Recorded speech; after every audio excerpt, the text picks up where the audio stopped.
నమస్తే welcome to Dootha media special story.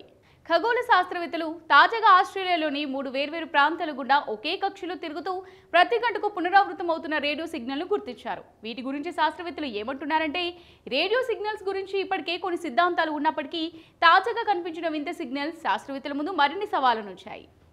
Australian square kilometre array pathfinder radio telescope ద్వారా సేకరించిన డేటాలో ఈ తరహాలోని మొదటి సిగ్నల్ కనిపించింది. ఇది ప్రతి 53.8 నిమిషాలకు పునరావృతం అవుతున్నట్టు శాస్త్రవేత్తలు గుర్తించారు. ఈ సిగ్నల్ 3 వేర్వేరు రాష్ట్రాల గుండా వెళ్తోంది. ఈ సిగ్నల్ 10 నుంచి 50 సెకండ్ల మధ్య ప్రకాశవంతమైన వెలుగులను విరచిమ్ముతోంది. ఈ రేడియో తరంగాలన్నీ ఒకే దిశలో పాయింట్ అవుతున్నాయి. పూర్తి భిన్నంగా ఉన్న లక్షణాలు.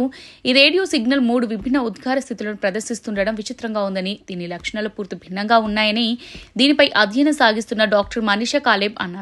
దక్షిణాఫ్రికాలోని మీర్కాట్ రేడియో టెలిస్కోప్ ఈ సిగ్నల్ ను గుర్తించడంలో కీలక పాత్ర పోషించింది. ఈ విభిన్న సంకేతాలను ఉత్పత్తి చేస్తున్న రేడియో సిగ్నల్ వెనుక ఏముందనే దానిపై పరిశోధనలు సాగుతున్నాయి. శాస్త్రవేత్తలు తెలిపిన వివరాల ప్రకారం ఇది న్యూట్రాన్ నక్షత్రం వైట్ డ్వార్ఫ్ నుంచి వెలువడుతున్నట్టు తెలుస్తోంది. ఈ సిగ్నల్ కున్న విచిత్రమైన లక్షణాలు ఇప్పటి వరకు ఉన్న భౌతిక శాస్త్ర వివరణలకు అందని విధంగా ఉన్నాయి.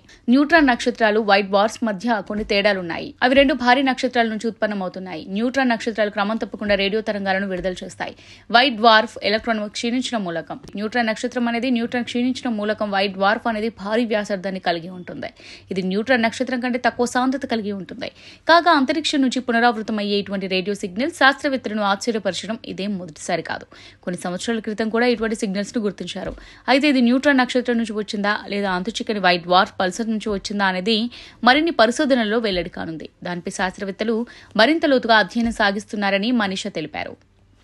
ఇదే ఇవాల్టి special story. Keep watching Dootha media.